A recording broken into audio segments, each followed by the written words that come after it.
J'ai longtemps appréhendé le regard des autres, de ce qu'ils pourraient penser, dire, imaginer. Je voulais qu'ils m'aiment.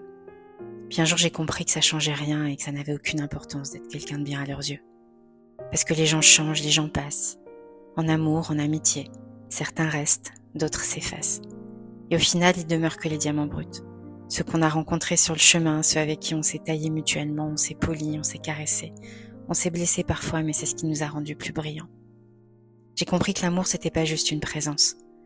Qu'on pouvait se sentir seul, même à deux. Qu'être en couple, c'était pas une garantie d'être aimé non plus. Et qu'au fond, la seule histoire qui finit jamais, c'est celle qu'on écrit avec soi-même.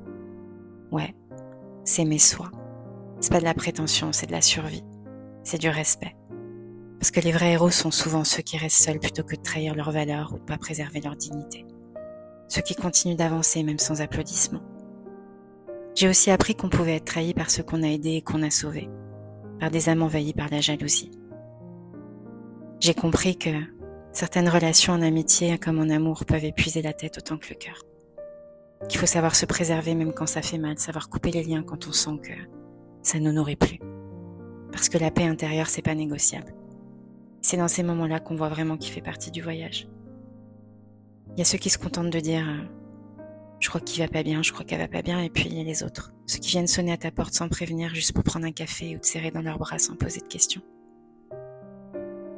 Ils cherchent à être là, solides, présents, dans le silence, mais avec tout leur cœur.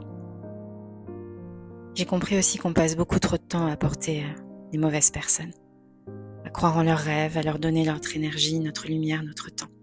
Parce qu'on a du cœur, mais à force de tout donner à tout le monde, on finit par se vider, par rester sur place pendant que les autres avancent.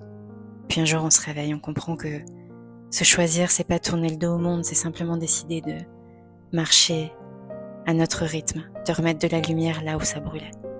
Se concentrer sur soi, devenir sa priorité. C'est pas de l'égoïsme, c'est de l'amour lucide.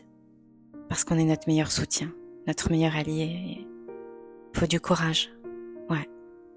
De la résilience, de l'introspection. Savoir faire des pauses quand on est fatigué, accepter de tomber mais se relever toujours. Un peu plus fort, un peu plus vrai.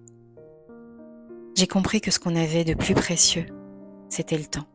Parce que c'est la seule chose qu'on peut pas rattraper, récupérer, recommencer. Alors il faut choisir avec soin à quoi on l'accorde. Choisir ses combats, ses priorités, même ses pensées. Ne pas nourrir ce qui nous freine, ce qui nous fait du mal. Le plus gros travail qu'on peut faire sur soi-même, c'est justement ça. Purifier son esprit, se débarrasser de ce qui nous épuise et garder ce qui nous élève. Parce qu'à la fin, ce qu'on construit dans ces instants, c'est ce qui fait de nous des personnes plus fortes, plus alignées, plus entières. J'ai compris aussi que les schémas de cette société sont pas forcément ceux qui rendent heureux. On peut cocher toutes les cases et se sentir vide. Alors parfois, faut oser faire ses propres choix. Oser vivre autrement. Oser être libre.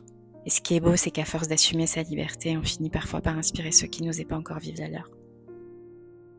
Aujourd'hui, je m'écris une lettre. Si mes mots résonnent en toi, alors elle est aussi un peu pour toi.